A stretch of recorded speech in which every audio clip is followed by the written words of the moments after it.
না খেয়ে কতদিন বাঁচা যাবে? 2 দিন 3 দিন 4 দিন, ঠিক কি না? আল্লাহ পাক ইউনূস নবীকে টাইগ্রিস নদীর সাগরের পানির তলায় মাছের পেটের ভিতরে জিন্দা করে রেখেছিলেন 40 দিন 40 রাত একটানা।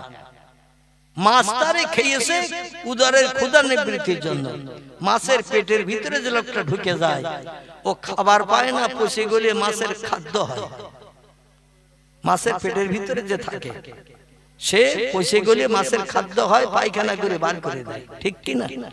40 দিন 40 রাত ইউনূস নবীকে টাইগ্রিস নদীর পানির তলায় বড় তিমি মাছের পেটের ভিতরে আল্লাহ রেখেছিলেন। আল্লাহ রাখলেন যখন ইউনূস নবী, উনি শুধু একটু জপ করছেন সেই প্রভুর নাম, লা ইলাহা ইল্লা আনতা সুবহানাকা ইন্নী কুনতু মিনাজ জালিমিন। জোরে বলুন আল্লাহু আকবার। আরবি ভাষার তত্ত্ব হলো এই, নেই কোনো প্রভু আল্লাহ ছাড়া। মাছ যখন গিলে খেয়েছে সাগরের পানিতে নৌকা থেকে ফেলে দেয়া হয়েছে, আর একটা মানুষ যে নৌকা থেকে পড়ে গেছে নদী পার হতে, যে মানুষ ধাক্কা মেরে ফেলে দিয়েছিলেন ইউনূস নবীকে। আমি লম্বা ঘটনার কথার দিকে যাচ্ছি না। ফেলে দিল লোকজন তারে চোর সাব্যস্ত করে। নৌকা পাক খাচ্ছিল নদীর পানির উপরে। তাই একজন গণৎকার গোনাপড়া করে বলে, একটা চোর আছে নৌকা, এই জন্য নৌকা ওপারে যাচ্ছে না। মাছ ধরে এক ঘোলের পানিতে পড়েছে, নৌকা সমেত সব যাত্রী তলিয়ে মারা যাবে। বলে এরকম কাণ্ড কেন ঘটলো? গণৎকার গোনাপড়া করে বলে, এক চোর উঠেছে নৌকায়, তাই নৌকা ওপারে যাচ্ছে না। এখন নৌকার মাঝি বলল, কে চোর আছো? নাম বলো, কারণ এত মানুষ মারা যাবে তোমার জন্য, আমরা এটা পছন্দ করি না। নাম বলো, কে চুরি করে এসে নৌকায় উঠেছে। আচ্ছা, আমরা যদি কিছু চুরি টুরি করে নৌকায় উঠি, আর নৌকায় যদি অসুবিধা দেখা দেয়, জীবনে আমি স্বীকার করবো চুরি করে আমি এসেছি, একটু কথা বলে বাবা, লোকেরা বলে দেবে যে আমি চুরি করে এসেছি। আমরা কেউ স্বীকার করব না, কিন্তু পয়গম্বরেরা মিথ্যা কথা বলে না। ইউনূস বললেন, আমি চোর। ও মাঝি ভাই, কি হয়েছে বলো? বলে, তুমি চুরি করে এই নৌকায় উঠেছো বলে ঘোলে নৌকা পাক খাচ্ছে, তলায় তলিয়ে যাবে। এই বিশাল লোকজন নিয়ে সবার প্রাণ নাশ হবে। কি চুরি করেছো বলো? বলে, আল্লাহ আসমানে গজব পাঠাবে আমাদের দেশে, আমি সেটা ফেরেশতা কর্তৃক ইলহামের মাধ্যম দিয়ে খবর পেয়েছি। দেশে থাকলে জীবন নাশ হবে, আল্লাহর আসমানে গজব। ইন্না বাতশা রাব্বিকা লাশাদীদ, আল্লাহর আযাব গজব বড় ভয়ঙ্কর। কোন পৃথিবীর সৃষ্টি আল্লাহর গজবের সঙ্গে পাল্লা দিয়ে জয়ী হতে পারে না। ওমাকারু আমাকারাল্লাহু আল্লাহু খায়রুল মাকিরিন। যত চালাকি করো, যত বুদ্ধি ধরো, আমি আল্লাহ আমার উপরে চালাকি কেউ করতে পারবে না। আমি হলাম সব থেকে বড় চালাক। জোরে বলুন সুবহানাল্লাহ। বললো, তুমি চুরি করেছো দেশ থেকে? বলে, হ্যাঁ। বলে, কেন? বলে, আল্লাহর গজব আসবে, দেশে থাকলে আমিও গজবে পতিত হব, মারা যাব। তাই আমার দেশ ছেড়ে অন্য দেশে যাচ্ছি, ও দেশে গজব হবে না, তাই যাচ্ছি। আমি হলাম আল্লাহর কাছে চোর। কার কাছে? আল্লাহর কাছে চোর। আল্লাহরে না বলি চলে যাচ্ছি গজবের ভয়ে। বলছে, ওরে ঠেলে ফেলে দাও, নৌকা যাতে ওপারে চলে যায়। টাইগ্রিস নদী সবাই মিলে ধরে ফেলে দিল, নৌকা যাতে ঘোলের পাক থেকে উঠে কিনারায় পৌঁছতে পারে। যেই ফেলে দিল ইউনূস নবীকে, বড় মাছ এসে হা করে গিলে খেয়ে নিল।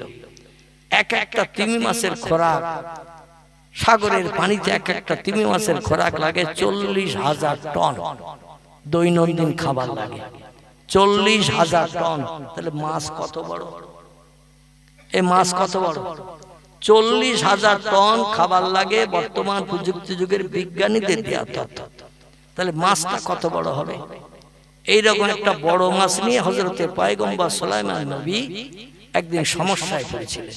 আল্লাহরে ডেকে বললেন, আল্লাহ, পৃথিবীর অধিকাংশ সৃষ্টি তুমি আমার বশ করে দিয়েছো। যখন যারে দেখতে পাই কথা বললে আমার কথার মর্যাদা দেয়। পিঁপড়ে পর্যন্ত আমার কথা শোনে, জেনেরা আমার কথা শোনে, বিভিন্ন চতুষ্পদ জীবজন্তু যা বলি তাই শোনে, আমার হুকুম তামিল করে। তাম বিশ্বব্যাপী আমারে বাদশা করেছো। আল্লাহ হাসরের মাঠেতে একদিন আমারে উঠতে হবে মরণের পর। তো দুনিয়ার সব সৃষ্টির কম বেশি সুযোগ সুবিধা দেখায়, কারণ হাওয়া আমারে বশ করে দিয়েছো। যখন আমি যেখানে যাওয়ার ইচ্ছা করি রাজ সিংহাসন উড়িয়ে নিয়ে হাওয়ার মাধ্যম দিয়ে চলে যাই। সব দেশের জনগণের সুখ দুঃখের কথা শুনি, তাদের জন্য সাহায্য টাহ্য করে আসি, তাম পৃথিবীর সব দেশে যাই। কিন্তু সাগরের পানিতে যারা থাকে ওদের তো কোনো উপকার আমি এখনো করি নাই, খাবার টাবার কিছু দিতে পারি নাই। আর তাম পৃথিবীর বাদশা আমি, ওরা হাসরে যদি আমার বিরুদ্ধে রিপোর্ট করে আমি তো ধরা পড়ে যাব আল্লাহ। এই জন্য আমার একটা দিন অনুমতি দেন, সাগরে যত জীব যত হাঙর কুমির জলস্থি মাছ ব্যাং সাপ কামড় কুমির যা আছে সব সৃষ্টির একটু বলিয়ে দেন, আমি একদিন দুপুরবেলা খাওয়াবো, অন্তত একদিন খাওয়াই। ওরা যেন একেবারে বলতে না পারে আমাদের কোনোদিন কিছু দেয়নি। আল্লাহ বললেন তাহলে তুমি খাওয়াবা সাগরের সৃষ্টি জীবদের? পয়গম্বর সালাম বলছে নাম ইয়া রব্বি, আমি খাওয়াবো আল্লাহ। তো আল্লাহ বললেন তাহলে ওদিন দুপুরে আমার তো আর সাগরের কোন সৃষ্টির খাবার দিতে হবে না। পয়গম্বর সালাম বলছে আমি দেব তো আপনি আবার কেন দেন?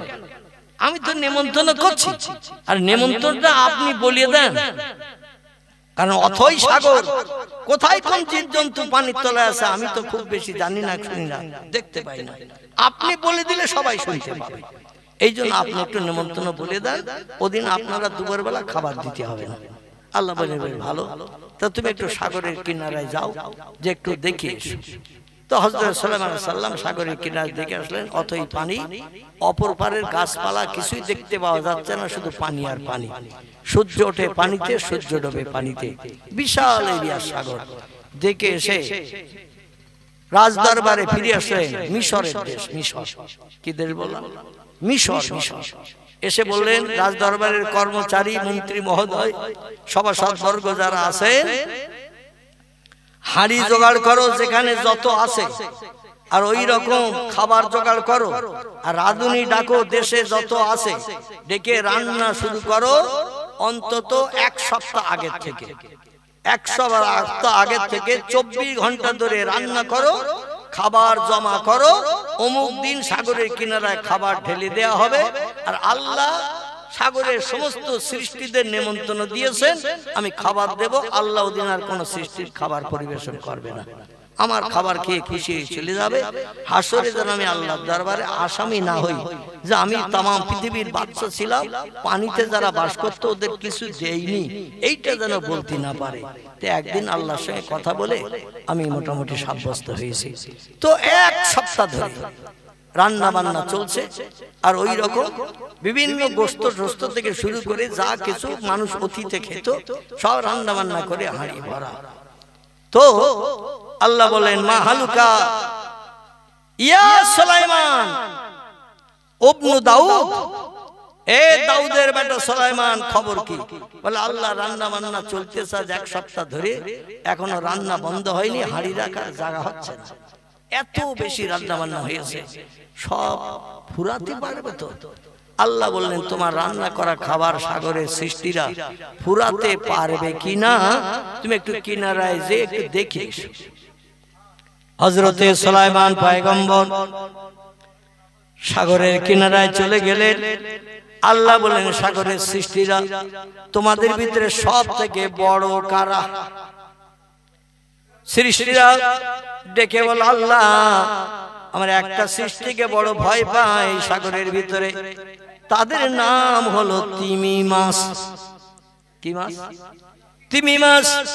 আকারে যেমন বড়, দৈর্ঘ্যে যেমন বড়, প্রস্থে তেমন বড়, হাজার হাজার লক্ষ লক্ষ জীবন্ত প্রাণী সাগরে যারা বাস করে সব ধরিয়ে খেয়ে নেয়, সামনে পেলে কাউরে ছাড়ে না। এই জন্য এই মাছটা ধারে পাশে আমরা ঘেঁষতে চাই না। আল্লাহ মানে তিমি মাছ বড়, সব সৃষ্টি বললেন নাম ইয়া রব্বিহা। আল্লাহ মানে তিমি মাছের দল, তোদের ভিতরে যে সব থেকে দৈর্ঘ্য প্রস্থে আকারে বড় একটা তিমি মাছ একটু আমার সামনে সাগরের পানিতে পাঠা। তিমি মাছেরা মিটিং করে বলছে আমাদের ভিতরে বয়স বেশি কার? যার বয়স বেশি সে দৈর্ঘ্য প্রস্থে বড়। তো ওদের ভিতরে একটা বয়স্ক বুড়ো তিমি মাছ, আকারে দৈর্ঘ্য প্রস্থে বিশাল আকার। বললেন আল্লাহ, আমাদের ভিতরে এই বয়সে বেশি এবং সব থেকে হাইটও যেমন, প্রস্থ তেমন, দৈর্ঘ্য তেমন, ওজনও তেমন। আল্লাহ বলেন, এই তিমি, আমার পয়গম্বর একটু সাগরের কিনারে এসেছে, তোর দেহটা একটু দেখিয়ে দে, আগামীকাল সকাল থেকে রান্না করা খাবার সাগরের কিনারে ঢেলে দেবে, তোরা খেয়ে কলিজা ঠান্ডা করে নিবি, অন্য কোনো খাবার খাওয়ার দরকার হবে না, একটু তোর দেহটা পানির উপরে দেখিয়ে দে। তো তিমি মাছ আল্লাহ, ওয়াইন মিন শাইইন ইউসাব্বিহু বিহি, যত সৃষ্টি আছে সব সৃষ্টি আল্লাহর হুকুমের তামিল করে, হুকুমের মর্যাদা দেয়। একটা মাত্র সৃষ্টি আল্লাহর হুকুমের মর্যাদা দেয় না, তারা হলো মানুষ। কি বললাম? তারা হলো মানুষ। মানুষ শুধু আল্লাহর হুকুমের মর্যাদা দেয় না, হুকুমের দাম দেয় না, কিন্তু আর যত সৃষ্টি আছে সব সৃষ্টি আল্লাহর হুকুমের মর্যাদা দেয়। ওয়াইন মিন শাইইন ইল্লা ইউসাব্বিহু বিহামদিহি, সব সৃষ্টি আল্লাহ যা বলে তাই শোনে এবং 24 ঘন্টা দৈনন্দিন আল্লাহর নামের জপ জিকির করে, তাসবিহ পড়ে। জোরে বলুন একটু সুবহানাল্লাহ। ওয়াশ-শামসু ওয়াল কামারু বিহুসবান, চন্দ্র সূর্য আল্লাহর হুকুম তামিল করে। ওয়ান-নাজমু ওয়াশ-শাজারু ইয়াসজুদান, আকাশের তারকারাজি পৃথিবীর গাছগুলো পর্যন্ত আল্লাহর সিজদা করে। জোরে বলুন একটু সুবহানাল্লাহ।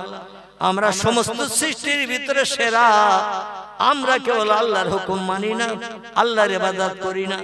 তিমি মাছ আল্লাহর তরফ থেকে যে হুকুম পেলেন, ও মাথাটা পানির উঁচু করে দিয়ে দেহটার কিছুটা দেখিয়ে লেজটা নাড়া দিয়ে আবার পানির তলায় চলে গেলেন। আল্লাহ বলছেন, মাতারা ইয়া সুলাইমান, সাগরের পানির দিকে তাকিয়ে আছো, কিছু কি দেখতে পাচ্ছ তুমি? সুলাইমান বলেন, না ইয়া রব্বি, আমি একটা সাগরের পানির সৃষ্টি দেখতে পেলাম। আল্লাহ বলছেন, মা হিয়া, কি দেখলে তুমি? সুলাইমান বলছে, আল্লাহ দেখলাম একটা সাগরের পানির প্রাণী, মাথা উঁচু করে দিয়ে পিঠটাও দেখিয়ে দিয়ে লেজটা নাড়া দিয়ে পানির তলায় চলে গেল।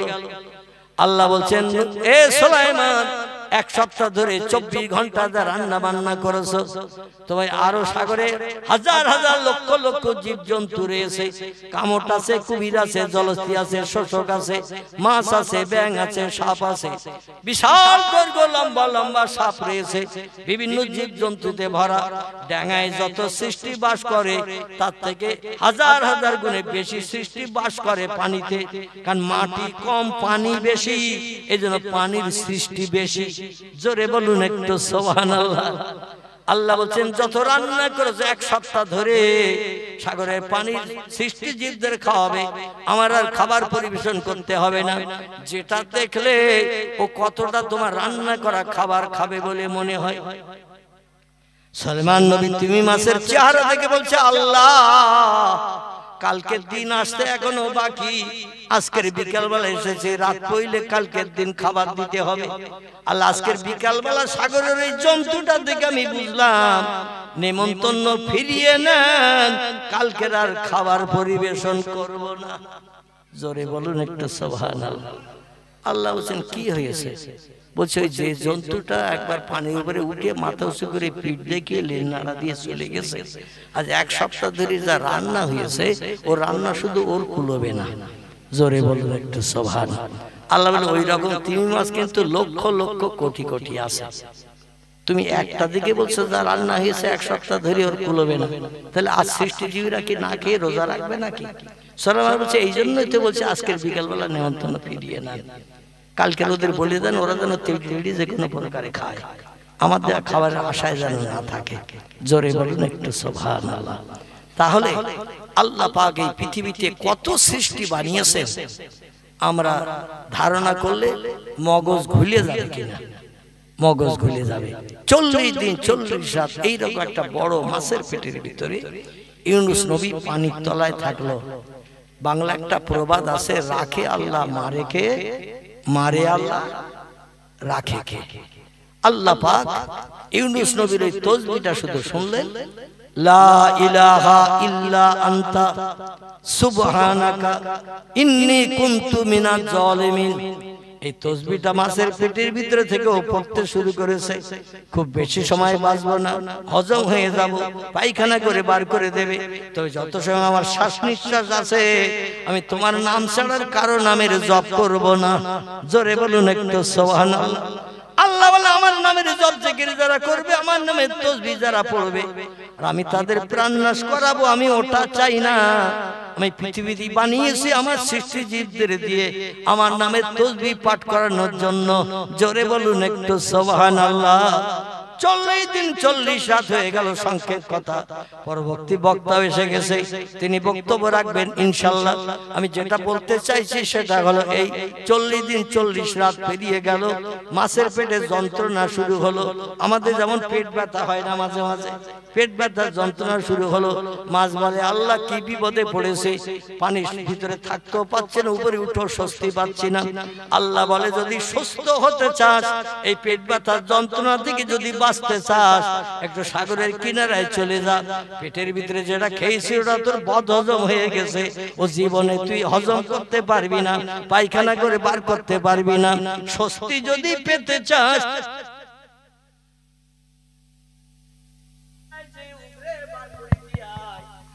পেট ব্যথা বন্ধ হবে, স্বস্তি পাবি।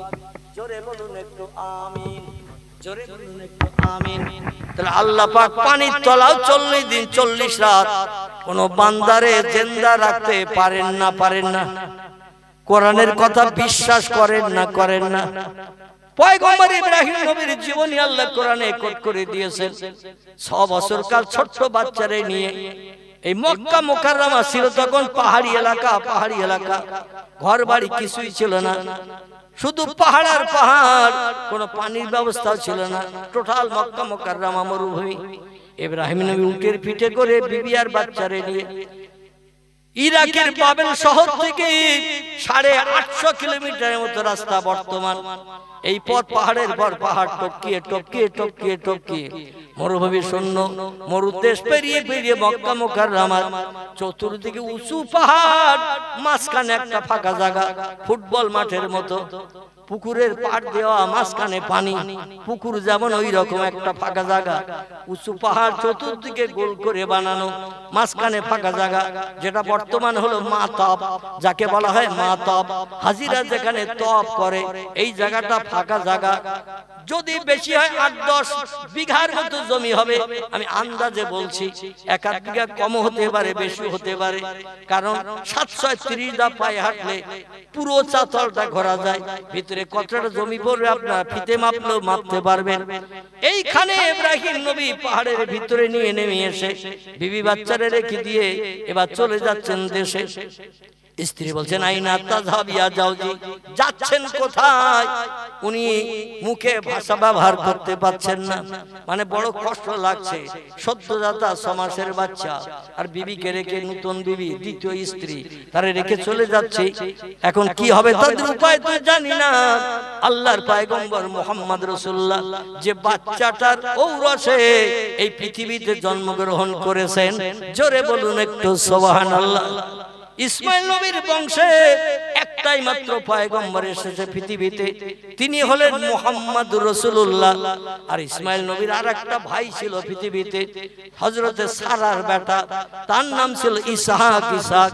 ইসহাকের বংশে আল্লাহ পাক 70,000 পয়গম্বর পৃথিবীতে পাঠিয়েছেন, ঈসা রুহুল্লাহ পর্যন্ত।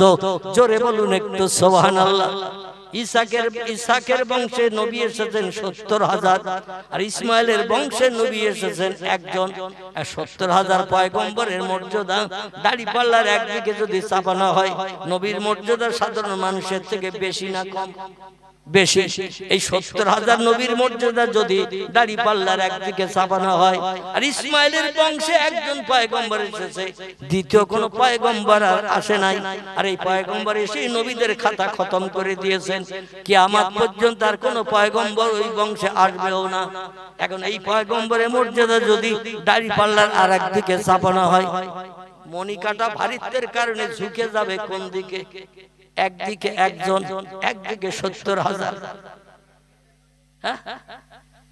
একের দিকে ঝুঁকবে নাকি? কিভাবে বললেন? আমি যদি 10 কেজি একদিকে চাপাই আর 1 কেজি আর একদিকে চাপাই, তাহলে ঝুঁকবে কোন দিকে মনিকাটা? আমি যে হিসাবটা বলছি সেই হিসাবটা বলে। 10 কেজি যদি একদিকে চাপাই আর 1 কেজি যদি আর একদিকে চাপাই, তাহলে মনিকাটা ঝুঁকে যাবে 1 কেজির দিকে না 10 কেজির দিকে? কারণ ভার বেশি, ভার বেশি 10 কেজি, তাই 10 কেজির দিকে ঝুঁকবে। দুনিয়ার মালের হিসাব করলে হবে না, দুনিয়ার বাটখারার হিসাব করলে হবে না। মর্যাদার দিক থেকে সবথেকে সেরা মর্যাদা হলো আমাদের পয়গম্বর মুহাম্মদ রাসূলুল্লাহর, জোরে বলুন সুবহানাল্লাহ। এই জন্য 70,000 পয়গম্বরের মর্যাদা দাড়ি পাল্লার একদিকে যদি চাপানো হয়, আর আমাদের পয়গম্বরের মর্যাদা যদি দাড়ি পাল্লার আর একদিকে চাপানো হয়, আমাদের পয়গম্বরের দিকে মনিকাটা একেবারে টোটাল নিচের দিকে ঝুঁকে ওই 70,000 পয়গম্বরের মর্যাদা ভারিত্ব উপরের দিকে তুলে দেবে, দাড়ি কাটার পাল্লার সমান। জোরে বলুন একটু আমিন। তার কারণ লাউলা কালামা খলাকতুল আফলাক, আল্লাহ বলেন কোন পয়গম্বর আমি বানাতাম না যদি সৃষ্টির পূর্বে মুহাম্মদ রাসূলুল্লাহকে না বানাতাম। যত কিছু পয়গম্বর পৃথিবীতে এসেছে সব পয়গম্বরকে আমি মুহাম্মদ রাসূলুল্লাহ নূর দেখিয়ে তারপরে পৃথিবীতে পাঠিয়েছে।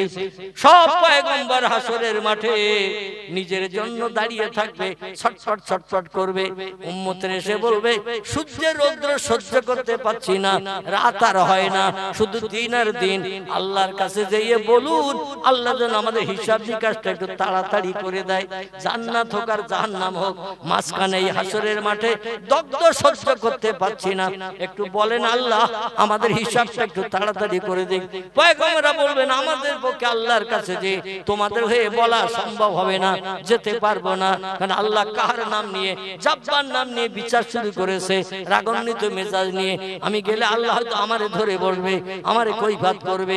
ভয়ে এখন যাব না, কিন্তু একজন ব্যক্তি ভয় করবেন না, তিনি হলেন সাইয়্যিদুল আম্বিয়া, রাহমাতাল লিল আলামিন, খাতামান নবিয়্যিন, শাফিউল মুজনাবিন। तमाम গুনাহগার উম্মতে মুহাম্মাদীদের জন্য হাসরের মাঠে শাফাত করবেন যিনি, তিনি বলছেন লা ইয়াদখুল জান্নাহ, আমি মুহাম্মদ রাসূলুল্লাহ তত সময় পর্যন্ত জান্নাতে ঢুকবো না। জান্নাতের হুরগিলে বাঁধবে নিয়ে এক জায়গায় বসে আনন্দ ফুর্তি করব না, গল্প গুজব করব না, ভালো মন্দ খাবো না। ইহা তাকে এ উম্মতি মুহাম্মাদের শোনো, আমি মুহাম্মদ রাসূলুল্লাহ বলছি, আমার একটা গুনাহগার উম্মত যত সময় জাহান্নামের আগুনে দগ্ধ হবে তত সময় জান্নাতে ঢুকবো না।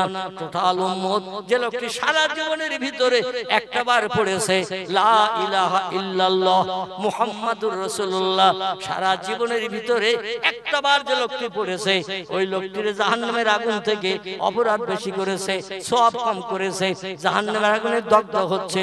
ওই লোকটাকে জাহান্নাম থেকে টেনে বার করে আল্লাহর জান্নাতে না ঢোকানো পর্যন্ত লা ইয়াদখুল জান্নাহ, আমি মুহাম্মদ রাসূলুল্লাহ বেহেশতের ভিতরে ঢুকবো না, সুখ ভোগ করব না। জোরে বলুন একটু সুবহানাল্লাহ। কোন নবী যেদিন দায়িত্ব নেবে না, আমাদের পয়গম্বর সেদিন দায়িত্ব নেবেন আমাদের পরবর্তী জেনারেশন। এমন করে শীষের পরে ইদ্রিস, যার নাম ইদ্রিস, ইদ্রিস ইদ্রিস ইদ্রিস পয়গম্বর ফেরেশতাদের কাছ থেকে ইসমে আজম শুনে নিয়ে ওই ইসমে আজম পাঠ করে বলছে আমি একটু দেখি তোমরা যেমন উড়িয়ে চলো, ইসমে আজম পাঠ করি, আমি উঠতে পারি কিনা। ওরা বললো পড়ো না, তুই শুনতে চাইছো কি পড়ি, আমরা উড়ি এরোপ্লেনের মতো। যখন এরোপ্লেন ছিল না তখনকার কথা, হাজার হাজার বছর আগের কথা। তখন উনি বললেন তোমরা কি পড়ে এই পৃথিবীতে আসমানে যাওয়া আসা করো? বলে আমরা একটা জাদু মন্ত্র পাঠ করি, আল্লাহ দেয়া মন্ত্র পাঠ করি, এর আরবি নাম হলো ইসমে আজম। বলে একটু আমারে বলো না দেখি শুনি। বলে বললে যদি তুমি পড়ি আল্লাহর দরবারে চলে যাও আসমানে, আমরা বিপদে পড়ে যাব। আল্লাহ আমাদের নিষেধ করেছেন কাউকে বলতে। উনি বললেন আমি শুধু শুনবো, আমি বাস্তবে রূপদান করব না। তাই ফেরেশতা বলে দিল যে সেই বলো দুনিয়ার খারাপ জায়গায় থাকবো না, আমি ইসমে আজম পাঠ করে আল্লাহর জান্নাত দেখতে চাই। জোরে বলুন একটু সুবহানাল্লাহ। আসমানে উড়িয়ে চলে গেলেন ইসমে আজম পাঠ করে। আল্লাহর নবী হাদিস শরীফে জানিয়েছেন ইসমে আজম হলো বিসমিল্লাহির রহমানির রহিম। জোরে বলুন একটু আল্লাহু আকবার। ইসমে আজম হলো বিসমিল্লাহ শরীফ। আল্লাহ নবী বলেন যখন কোনো কাজ করবে, ভালো কাজ শুরু করবে, ইসমে আজম বিসমিল্লাহ পাঠ করবে। বিসমিল্লাহ পাঠ করলে শয়তান তোমার সঙ্গে অ্যাডজাস্ট হতে পারবে না, তোমার খারাপ কাজে নিয়ে যেতে পারবে না, কুমন্ত্রণা দিতে পারবে না। কিন্তু আমরা বিসমিল্লাহ ভালো কাজে পড়ি না, মদ খাই যখন তখন বিসমিল্লাহ বলে পড়ি। সুদের টাকা যখন নেই মনে মনে বিড়বিড় করে বিসমিল্লাহ পড়ে সলিমউদ্দিন চাচার কাছ থেকে সুদের টাকাটা নেই। আসে না এমন কিছু লোক, মানে মনে মনে করে বিসমিল্লাহ পড়লেই বোধহয় হালাল হয়ে যাবে, ভালো হয়ে যাবে, তাই জায়গা বিশেষ ব্যবহার করে না। আর এই বিসমিল্লাহ শরীফ যদি খারাপ জায়গায় ব্যবহার করেন, আল্লাহ খুশি হবে না অখুশি হবে? কথা বলে। অবশ্যই আল্লাহ খুশি হবে।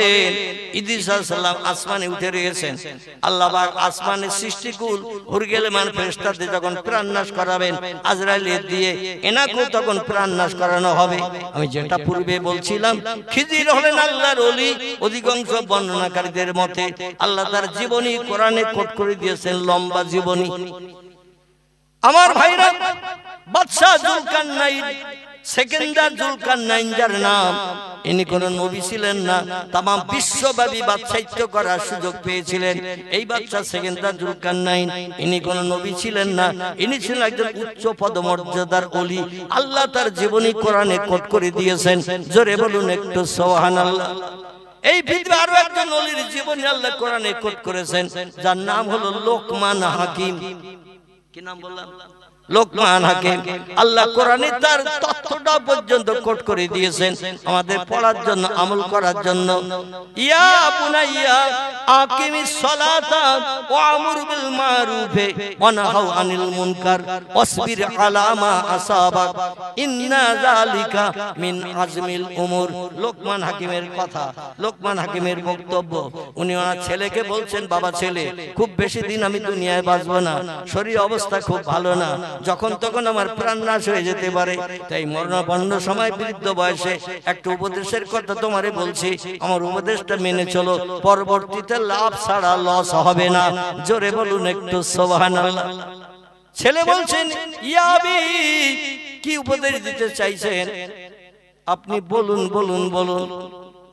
লোকমান বলছেন, ইয়া বুনাইয়া, এ আমার ছেলে, আকিমিস সালাত, মুয়াজ্জিন যখন মসজিদ আযান ধ্বনি দেবে, দুনিয়ার সব কাজে লাথি মেরে আল্লাহর দুনিয়ায় বাস করছো, আল্লাহর নেয়ামত খাচ্ছো, আল্লাহর জমিনে ঘর বেঁধে তুমি সুখ ভোগ করছো, মুয়াজ্জিন আযানের মর্যাদা দিয়ে আল্লাহর কাছে একটু মাথা নত করে জমিনে কপাল থেকে একটু সেজদা করো।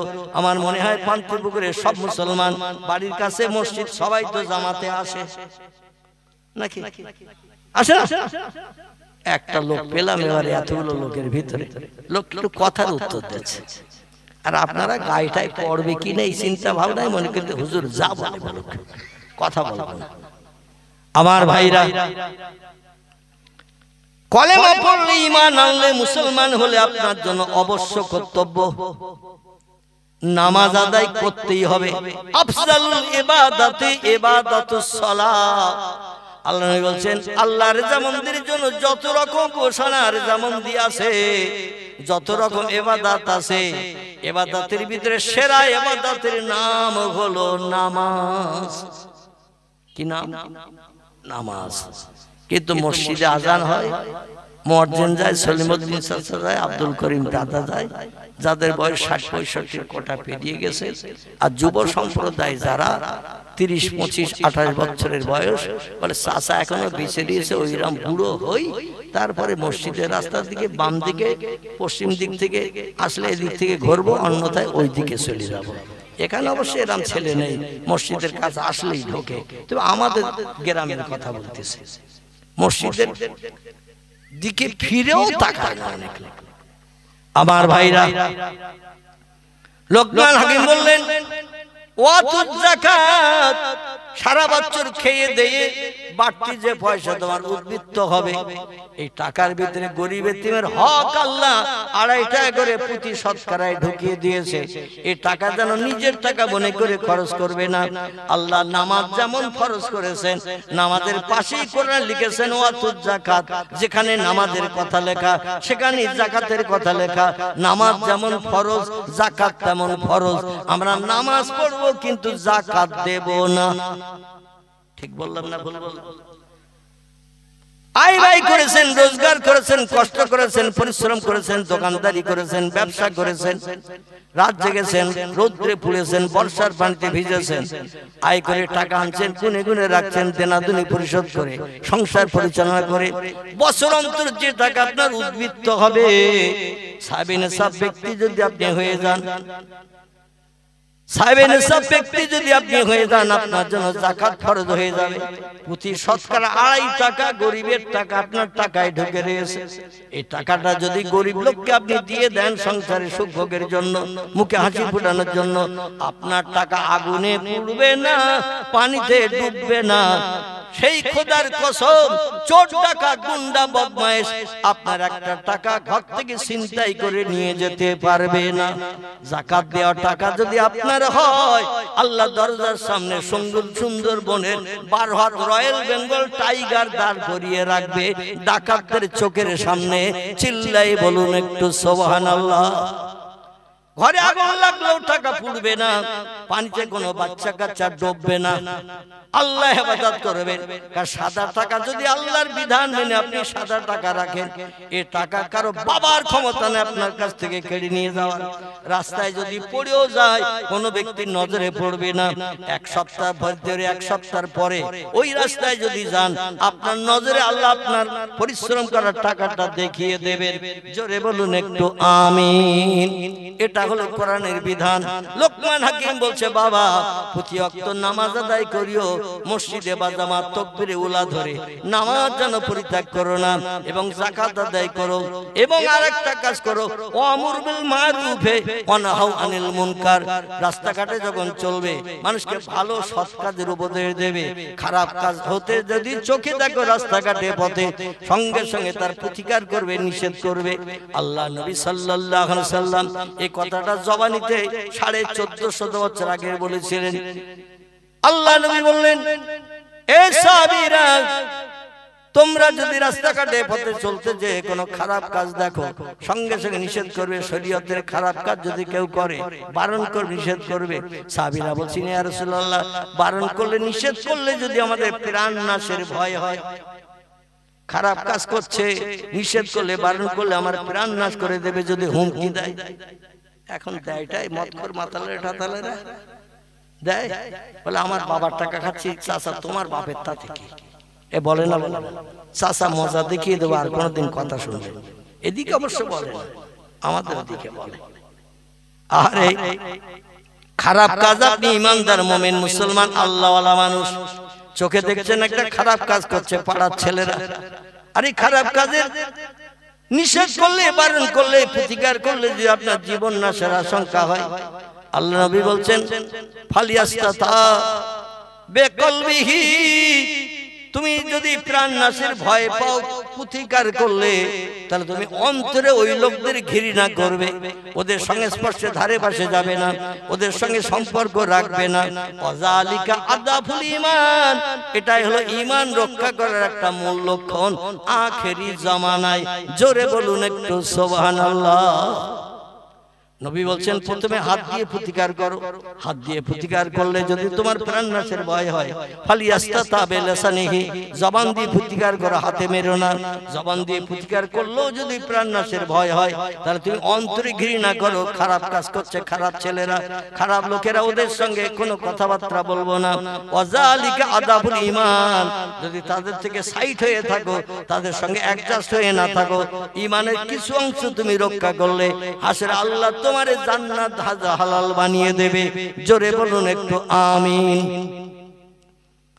আমার ভাইরা, পয়গম্বর মুহাম্মদ রাসূলুল্লাহ সাল্লাল্লাহু আলাইহি সাল্লাম আল্লাহর কোরআনের বিধান থেকে পয়গম্বরের জীবন আদর্শ, নবী পৃথিবীতে আগে এসেছে না, অন্য পয়গম্বরের আগে এসেছে।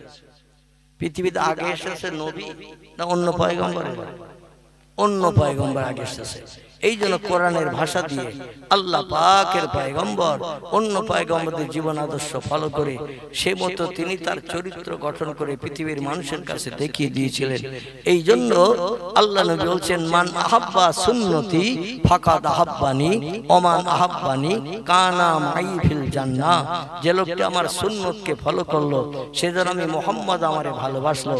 যে লোকটি আমারে ভালোবাসলো কানা মাই ফিল জান্নাহ, সেই লোকটি আর আমি আল্লাহ জান্নাতের ভিতরে এক জায়গায় বসে বসে সুখ ভোগ করব।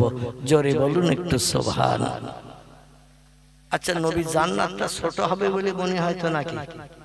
হ্যাঁ, যারে না বানালে আল্লাহ কিছুই বানাতেন না, তার জান্নাতটা যে কত বড় কত বৃহৎ হবে, সব থেকে সুনামি ও নামি দামি দর্শনীয় আল্লাহ পাক তার জান্নাতটা বানাবেন। নবী বলছেন, ওই জান্নাতে আমি একা থাকবো না। আমার মতো মাথায় টুপি দিল যে লোকটি, আমার মতো মুখে দাড়ি রাখলো যে লোকটি, আমার মতো হাঁটুর নিচে লম্বা জামা পরিধান করে জামার বাড়ি শ্বশুর বাড়ি মার্কেটে বাজারে গেল মাঠে গেল যে লোকটি, আমি মোহাম্মদ মদের গ্লাসে হাত দেয়নি, মদের গ্লাস থেকে দূরে সরে থাকলো যে লোকটি, আমি মোহাম্মদ সুদের টাকা কোনো হাতে স্পর্শ করিনি, সুদ ছেড়ে দিল যে লোকটি, আমি মোহাম্মদ গরিবদের হক ফাঁকি দিয়ে খাইনি কোনোদিন, আমার চরিত্র দর্শন করে যে লোকটি গরিবের অর্থ আত্মসাৎ করলো না, আমি মুহাম্মদ রাসূলুল্লাহ বিধবার দরজার কড়া রাতের গভীরে কোনোদিন নাড়া দিয়ে চরিত্র নষ্ট করিনি, আমার আদর্শ ভালোবেসে যে লোকটি স্বামী নাই ছোট ছোট বাচ্চা দুটো নিয়ে বিধবা নারী সংসার করছে, দেখতে অপূর্ব সুন্দরী, জায়গা জমি তেমন নাই, সংসার ভালো চলে না, এইরকম নারীর কাছে টাকার প্রলোভন দিয়ে বর্তমান যুগের কত যুবকেরা পশুর মতো চরিত্র নষ্ট করে ঘরে ফিরছে, জীবন যৌবনে ক্ষুধা মিটিয়ে চলে আসছে। আল্লাহ নবী বলছেন, আমার আদর্শ দেখে বিধবা নারীর দরজার কড়া কোনোদিন নাড়া দেয়নি যে লোক ছেলেটি, আমি মুহাম্মদ রাসূলুল্লাহ আমার সঙ্গে ছেলেটি জান্নাতে সুখ ভোগের সুযোগ পাবে। আমার মুহাম্মদ রাসূলুল্লাহ আমি জীবনে কোনোদিন কোনো ব্যক্তির প্রাণ নাশ করে বিবি বাচ্চারে বিধবা এতিম বানাইনি। যে লোকটা আমার আদর্শ পছন্দ করে কোনো ব্যক্তির প্রাণ নাশ করলো না, বিবি বাচ্চারে বিধবা এতিম বানালো না, সেই লোকটার আমি আল্লাহর জান্নাতের ভিতরে এক জায়গায় বসে সুখ ভোগ করব। সাহাবীরা বলছে, ইয়া রাসূলুল্লাহ মা হিয়া, এই এক জায়গায় বসে সুখ ভোগ বলতে কি বোঝায়? আল্লাহ নবী বললেন, মা তারা ইয়া আইয়ুহাল আসহাব, ও সাহাবীরা আমার হাতের দিকে নজর করো, এক জায়গায় বসে সুখ ভোগ বলতে কি বোঝায় আমি তথ্যটা তোমাদের দিয়ে দিচ্ছি। সাহাবীরা নবীজির হাতের দিকে লক্ষ্য করলেন, আল্লাহ নবী হাত উঁচু করে দুটো আঙ্গুল গায়ে গায়ে দিয়ে উঁচু করে ধরে রেখেছেন। জোরে বলুন একটু সুবহানাল্লাহ। নবী বললেন, মা তারা ইয়া আইয়ুহাল আসহাব, এ সাহাবীরা কি দেখছো? সাহাবীরা, ইয়া রাসূলুল্লাহ আপনি ডান হস্ত ডান হাত উঁচু করেছেন। নবী বলছেন, তারপর বলছে সব আঙ্গুলগুলো আপনি গুটিয়ে রেখেছেন, দুটি আঙ্গুল গায়ে গায়ে করে উঁচু করে রেখে দিয়েছেন। নবী বলে, আঙ্গুল দুটো যেমন গায়ে গায়ে আছে জান্নাতের ভিতরে আমার মহব্বতের আদর্শের অনুসারীরা ওই রকম আমার গায়ে গায়ে বাস করবে। আর একটু জোরে বলা যাবে না? নারায়ে তাকবীর। তার সেই নবীর জীবন আদর্শের কথা শোনা ভালো না খারাপ, লাভ না লস? যদি বলেন লাভ, তাহলে এবার আমি একটু দানা ছড়িয়ে দেব, পয়গম্বরের জীবন আদর্শ নিয়ে একটু আলোচনা সামনের দিকে এগিয়ে নিয়ে যাব। মরণের দিন পর্যন্ত আল্লাহ পাক বিশ্ব নবীর আদর্শের অনুকরণ করে আমাদের জন্য বেঁচে থাকার তৌফিক দান করেন, আল্লাহ রহমত বর্ষণ করেন। সকলে বলুন আমিন। আর একটু জোরে বলুন আমিন। প্রাণ ভরে মোহাম্মত একটু দরুদ শরীফ। আল্লাহুম্মা সাল্লি আলা মাওলানা মুহাম্মদ ওয়া আলা আলি মাওলানা। পয়দা হইয়া দিনের নবী, পয়দা হইয়া নূরের নবী, না দেখিলেন পিতার মুখ, 6 বৎসরের কালে নবী হারাইলেন যে মায়ের বুক আল্লাহুম্মা সাল্লি আলা মাওলানা মুহাম্মদ ওয়া আলা আলি সাইয়্যিদিনা মাওলানা মুহাম্মদ। আলহামদুলিল্লাহ। নবী মুহাম্মদ রাসূলুল্লাহ বলেন, ইন্নামা আনা বাশারুম মিসলুকুম, তোমরা যেমন দেখতে মানুষ, আমি মুহাম্মদও তেমন দেখতে মানুষ। এই জন্য কিছু দলমত পথের মানুষেরা বলে আল্লাহ কোরআনেই মুহাম্মদকে বলতে বলেছে, পৃথিবীর মানুষ তোমরা যেমন দেখতে আমিও তেমন দেখতে। তোমাদের যেমন হাত পা চামড়া গোস্ত হাড় হাড্ডি রগ রেশা চোখ কান নাক মুখ আছে, আমারও তেমন চোখ কান নাক মুখ আছে, আমি অবিকল তোমাদের মতো মানুষ নই। বলছেন এই বলেছি বলে তোমরা যেন ধারণা করিও না তোমরা যেমন আমিও তেমন, এমন ধারণাটা যেন করিও না। বরং তোমাদের থেকে আল্লাহ পাক আমাকে আসমানে আর জমিনের ডিফারেন্স করে রেখেছে। জোরে বলুন একটু সুবহান, আর একটু জোরে বলুন সুবহান। আল্লাহ এই জন্য বলছেন, ওমা মুহাম্মাদুন ইল্লা রাসূলুন, আমার মুহাম্মদ পৃথিবীতে যখন আগমন করে নাই, তার আগে বহু পয়গম্বরের আনাগোনা পৃথিবীতে হয়েছে।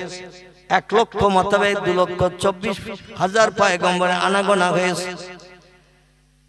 সেই পয়গম্বর এবং আমার আখিরি জামানার পয়গম্বর মুহাম্মদ রাসূলুল্লাহ যে এক দলের লোক নয়, এক রকম নয়। আমার মুহাম্মদকে যে একটু পৃথক করেছি, সেটা আমি আমার কোরআনের মাধ্যম দিয়ে তোমাদের কাছে নজির সৃষ্টি করে দিলাম। জোরে বলুন একটু সুবহানাল্লাহ।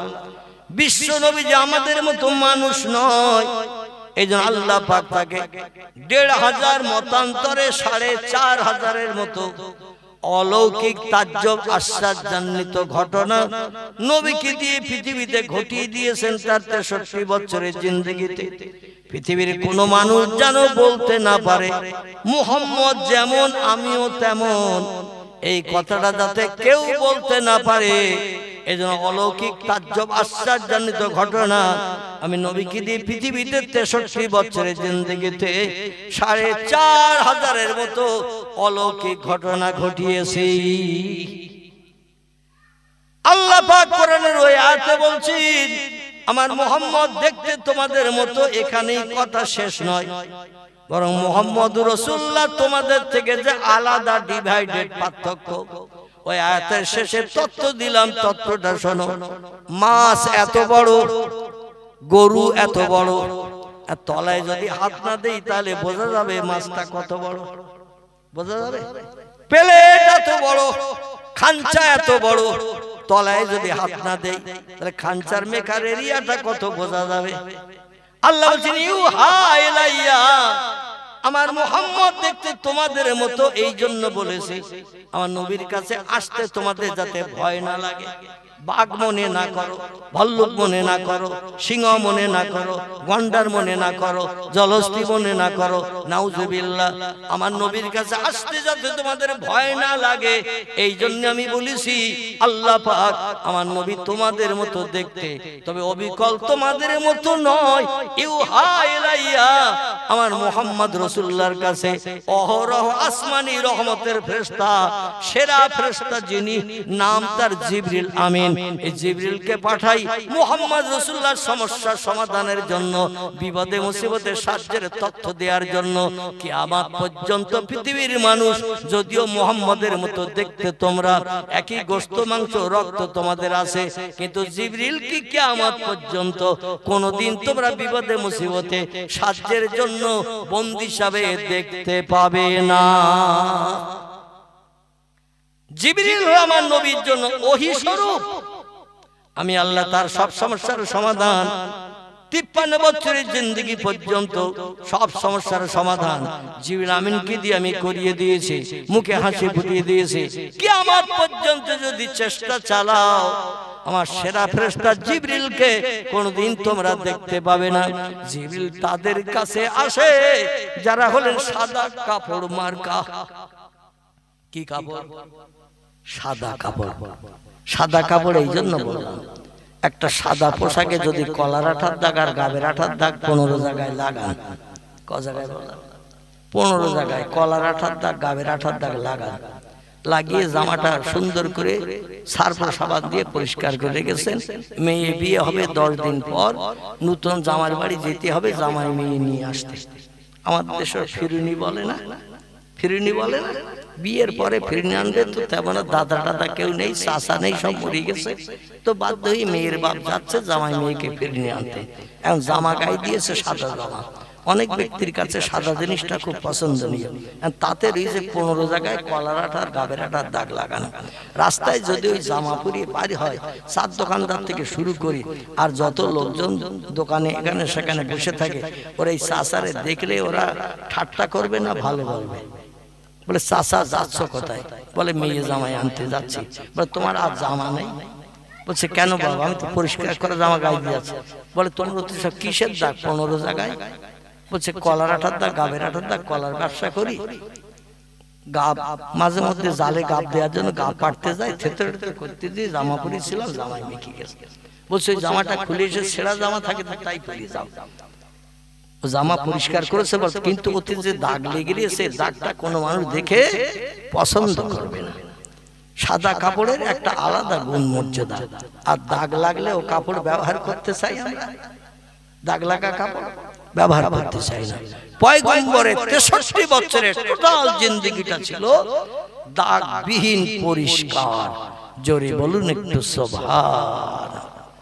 আমার ভাইরা, কেমন পরিষ্কার ছিল পয়গম্বরের জিন্দেগি।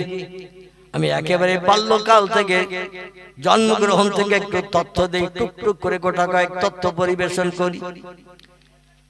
পৃথিবীতে অতীতকাল থেকে নিয়ে ভবিষ্যৎকাল পর্যন্ত যত মানুষের আনাগোনা পৃথিবীতে হবে, কোন মানুষ আপনার আমার নবী মুহাম্মদ রাসূলুল্লাহর সমসাময়িক সামঞ্জস্য হতে পারবে না। তার কারণ হলো নবীর জন্মদিন যে মাসের যে তারিখ যে বার, কিয়ামত পর্যন্ত কোন মানুষের নসিবে জুটবে না ওই লোকটার জন্ম তারিখ একই মাসের একই তারিখ একই বার। পৃথিবীর কোন মানুষের নসিবে জুটবে না। আল্লাহ যে সেরা মানুষ করে তারে দুনিয়ায় পাঠিয়েছেন, তার সমান কেউ হতে পারবে না। এই জন্য কিছু নজির তার জন্য দেখিয়েছেন। প্রথম জন্মের নজিরটা আপনাদের কাছে বললাম। রবিউল আউয়াল মাসের 12 তারিখ সোমবার, এটা হলো তার জন্মদিন।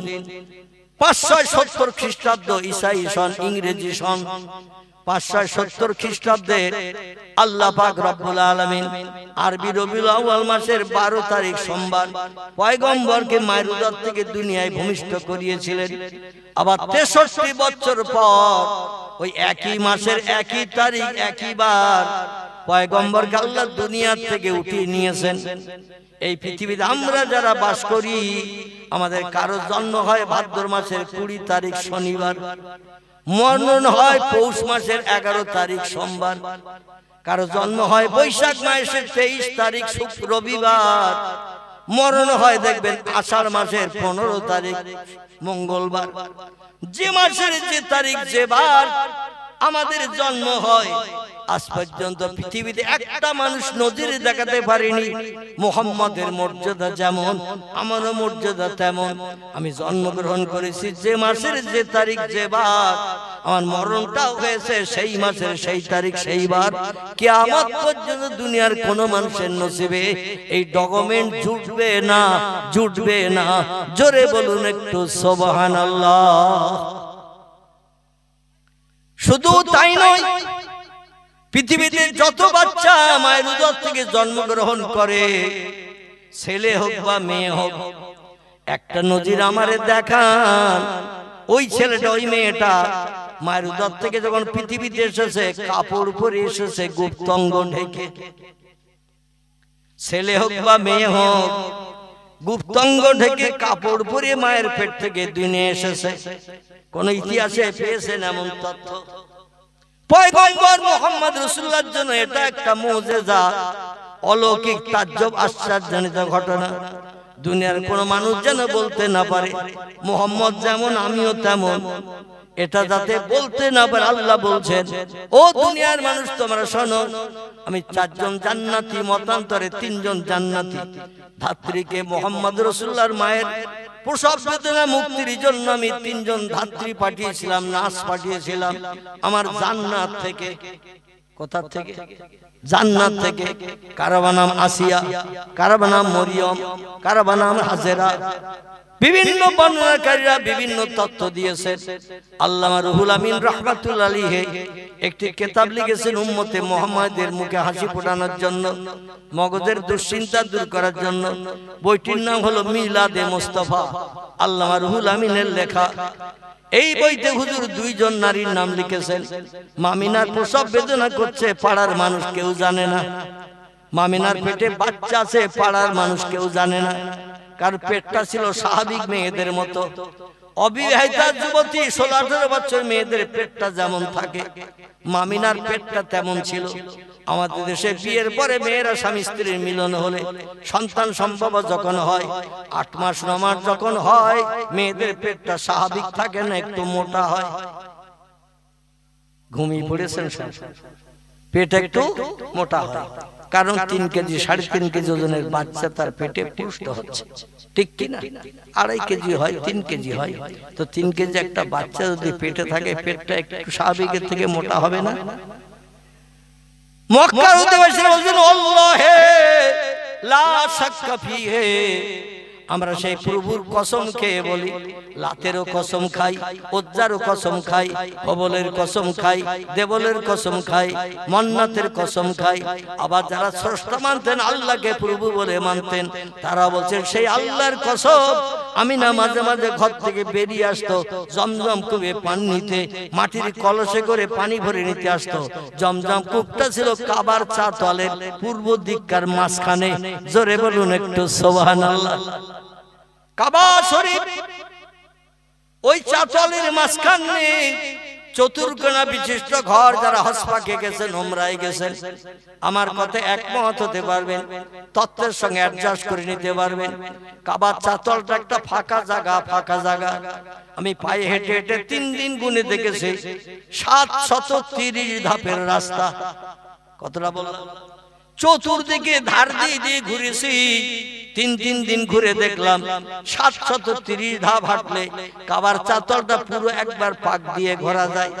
এই 730 ধাপের দূরত্বটা 4 ধাপ দিয়ে, মাঝখানে যে ফাঁকা জায়গা, এই মাঝখানে ফাঁকা জায়গায় 32 হাত, এমন করে 22 হাত লম্বা, 22 হাত আর 22 হাত উঁচু, 33 ফুট লম্বা, 33 ফুট আর 33 ফুট উঁচু চতুর্কোণা বিশিষ্ট একটা ঘর বানানো রয়েছে।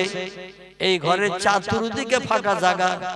এই ফাঁকা জায়গার পূর্ব দিকে আমাদের দিকেই আল্লাহ পাক একটি কুয়া বানিয়ে রেখেছিলেন ইব্রাহিম নবীর জামানায়। কোন নবী বললাম? এখান থেকে 5,500 বছর আগে পয়গম্বর ইব্রাহিম নবী তার বিবি হাজেরারে নিয়ে আল্লাহর হুকুম তামিলের জন্য বাবেল থেকে, ইরাকের বাবেল থেকে নিয়ে এসেছিলেন উটের পিঠে চেপে, স্বামী স্ত্রী থেকে চোখের আড়াল করতে। আল্লাহ বলেন, আমারে ভালোবাসো না, বিবি বাচ্চারে ভালোবাসো। বিভিন্ন জায়গায় দিনের দাওয়াত দিতে যাও, গালিগালার মারধর খেয়ে বাড়ি আসো, আর তোমার ছোট্ট বাচ্চা ইসমাইলকে যেই চোখে দেখো, মুখে তোমার হাসি ফোটে, জ্বালা যন্ত্রণা ভুলে যাও। এই জন্য আমি মনে মনে ধারণা করি, আমার থেকে তুমি তোমার বেটা ইসমাইলকে ভালোবাসো। তার কারণ হলো, বুড়ো বয়স তোমার 110 মতান্তরে 12 বছর যখন বয়স। বিভিন্ন বর্ণনাকারীরা বর্ণনা দিয়েছেন, আবার কোন বর্ণনাকারী লিখেছেন ইব্রাহিম নবীর বয়স যখন 84, হযরতে মা সারার বয়স তখন 80-র নিচে, মানে 76-78 হবে। একটাও বাচ্চা সংসার জীবনে হয়নি। তাই বাড়ির চাকরানি জি হাজেরারে বিয়ে করার কারণে আল্লাহ তার নসলে প্রথম একটা বাচ্চা দিলেন, মুখে হাসি ফুটালেন। এই বাচ্চাটির নাম ইসমাইল। বাইরে দিনের দাওয়াত দিয়েছি, ঘরে ফিরে যখন মারধর খেয়ে, গালিগালাজ খেয়ে বাচ্চা কোলে নিলে সব দুঃখ দূর হয়ে যেত। আল্লাহ বলেন, বিবি বাচ্চারে ভালোবাসো বেশি না আমারে ভালোবাসো বেশি? একটু পরীক্ষা দিতে হবে। ইব্রাহিম আলাইহিস সালাম বললেন, তথই বচো, আল্লাহ যেটা বলবেন সেটা করে। বাস্তব নমুনা দেখাবো, বিবি বাচ্চা জায়গা জমি ঘর বাড়ি টাকা পয়সা ছাড়া আপনারে আমি বেশি ভালোবাসি। একটু জোরে বলুন। আমরা মুখে কিন্তু অনেক সময় অনেক রকম অঙ্গীকার করি, কথা বলি, কাজের সময় আমাদের খুঁজে পাওয়া যায় বলে মনে হয়, কাজের সময় খুঁজে পাওয়া যায় না। সে সলিমউদ্দিন কই কথা দিয়েছিল আজকের আমাদের সঙ্গে অমুক জায়গায় যাবে, বলো 3 দিন আগে শ্বশুর বাড়ি গেছে এখনো বাড়ি আসেনি। তাহলে আজকের ওয়াদা করেছিল পাড়ার আরো কোন লোকের সঙ্গে এক জায়গায় যাবে, আসলে বাড়ি নাই, বাড়ির লোক খবর দিচ্ছে শ্বশুর বাড়ি 3 দিন আগে গিয়েছিল এখনো বাড়ি আসেনি। তাহলে ওয়াদা রক্ষা হলো তো নাকি? ইন্নাল্লাহা লা ইখলিফুল মিয়াদ। আল্লাহ বলেছেন আমার কোরআনে আমি যত বিষয়ে ওয়াদা করেছি একটা ওয়াদা কোনদিন ভঙ্গ করিনি, খেলাপ করিনি। যত ওয়াদা কোরআনে করেছি প্রতি ওয়াদাটা আমি বাস্তব জীবনে বান্দাদের জন্য পূর্ণ করে দেখিয়েছি। ইব্রাহিম নবী বলেন আল্লাহ আপনি পরীক্ষা নেবেন, আপনারে বেশি ভালোবাসি আমার বিবি বাচ্চারে ভালোবাসি। আল্লাহ বলেন নাম ইয়া ইব্রাহিম। হ্যাঁ, ইব্রাহিম বলেন আল্লাহ যে পরীক্ষা নেবেন পরীক্ষা দিতে রাজি আছি, পরীক্ষায় পাস করে তোমার আপন বান্দা বানার জন্য আমি রেডি আছি। আল্লাহ বললেন তোমার এই 6 মাসের সদ্য বাচ্চা, কমাস 6 মাসের বাচ্চা দুধ খায় মায়ের বুকে, এখন হামা দিতে পারে না, চলতে পারে না, হাঁটতে পারে না। ওই বাচ্চাটারে নিয়ে আর তোমার দ্বিতীয় স্ত্রী বিশ্ব সুন্দরী হাজেরারে নিয়ে এই বাবেলের দেশ থেকে এমন দূরে তুমি রেখে এসো 6 বছরের ভিতরে তারা যেন তোমারে দেখতে না পায়, তুমিও যেন তাদের দেখতে না পাও। ধৈর্য ধরে 6 বছর যদি থাকতে পারো তাহলে বিশ্বাস করব বিবি বাচ্চা থেকে আমারে তুমি বেশি ভালোবাসো। আচ্ছা, আমাদের যদি আল্লাহ কোনদিন স্বপ্ন যোগে এরকম বলে, সরাসরি স্বপ্ন যোগে বা ইলহামের মাধ্যম দিয়ে আল্লাহ পাক যদি বলে এই মৌলভী আবুল কালাম তো ছেলে কটা, এখন আমি যদি বলি একটা, বয়স কত, বলে 3 মাস। আল্লাহ বলছেন আর বাচ্চা কটা, বলে আর কিচ্ছু নাই। এখন আল্লাহ যদি বলেন তোদের এলাকায় সবচেয়ে বড় মাঠ কোন জায়গায়, এখন আপনাদের এলাকায় সবথেকে বড় ফাঁকা মাঠ কোথায় আমি জানি না, তাই জিজ্ঞাসা করছি। বড় ফাঁকা মাঠ এলাকার দিকে কোন জায়গায় বড় ফাঁকা মাঠ কি জানেন না আপনারা? নেই, তবু আছে, একটু দূরে দূরে খেয়াল কর, দূরের দিকে ওই রকম জায়গায় একটা বলবেন 400-500 বিঘে জমি জলকর আছে না, বড় ফাঁকা। জলকরের মাঝে মধ্যে ছোটখাটো একটা দ্বীপও থাকে না, আর সেখানে 2-4টে বাবলা গাছ টাছ থাকে, খেজুর গাছ টাছ থাকে। আল্লাহ যদি বলেন ওই চতুর্দিকে পানি, মাঝখানে একটা ছোট্ট দ্বীপ, ওখানে গোটা 2 খেজুর গাছ, গোটা 4 বাবলা গাছ রয়েছে, ওইখানে তোমার স্ত্রীরে নিয়ে আর ছোট্ট বাচ্চারে নিয়ে রেখে এসো 6 মাস। কমাস 6 বছর বললাম না কিন্তু 6 মাস। আচ্ছা, আমি রাজি হব? আপনারা একটু মন দিয়ে বলেন আমি রাজি হব? আচ্ছা, আপনাদের কাউকে যদি এইরকম একটা অর্ডার করা হয় যে রেখে এসো 6 বছর, বাড়ি আসবা না, রাত দিন 24 ঘন্টা ওখানে থাকবা, তখন আমরা বলবো না খাবার দাবার কি হবে? এখন যদি বলেন আল্লাহর উপরে তাওয়াক্কুল করো, আল্লাহ না খাইয়ে মারবে না। ইন্নাল্লাহা ইয়ারযুকু মাইয়াশাউ বিগাইরি হিসাব। জোরে বলুন আল্লাহু আকবার। আল্লাহ বলছেন রিজিকের মালিক আমি আল্লাহ, কোন বান্দারে না খাইয়ে মারি না, যে যা মরে সব খেয়েই মরে। ঠিক বললাম না? বলবো না খেয়ে কেউ মরে না। যদি বলেন হুজুর হ্যাঁ না খেয়ে মরে, তাহলে বলবো আল্লাহর একজন ওলি ব্যক্তির নাম, তার নাম শেখ ফরিদউদ্দিন আত্তার রহমাতুল্লাহ আলাইহি। কি নাম বললাম? শেখ ফরিদউদ্দিন আত্তার রহমাতুল্লাহ আলাইহি।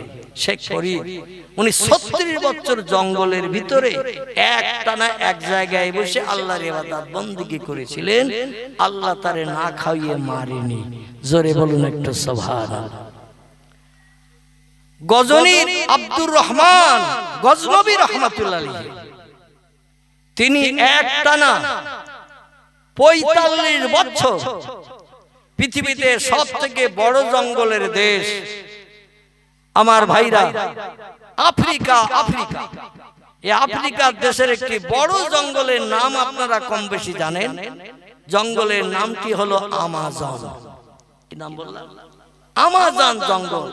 হাজার হাজার হাজার হাজার একর বিঘে জমি মিলে জঙ্গল। দুনিয়ার সব দেশের জঙ্গলে যত জীবজন্তু আছে, ওই জঙ্গলে সব দেশের জীবজন্তু ওখানে বাস করে। দুনিয়ার সব দেশে যত গাছপালা, ওই জঙ্গলের ভিতরে সব গাছপালা পাওয়া যায়। এই জঙ্গলের ভিতরে একটানা ৪৫ বছর একটা অর্জুন গাছের তলায় কিছু লতা পাতা ছিঁড়ে নিয়ে পাশার তলায় দিয়ে বসে আল্লাহর নামে জপ জিকির করেছেন। নামাজের সময় হলে নামাজ পড়েছেন ৪৫ বছর ধরে। কত বছর? ৪৫ বছর ধরে। আচ্ছা, না খেয়ে কতদিন বাঁচা যাবে? কথা বলে।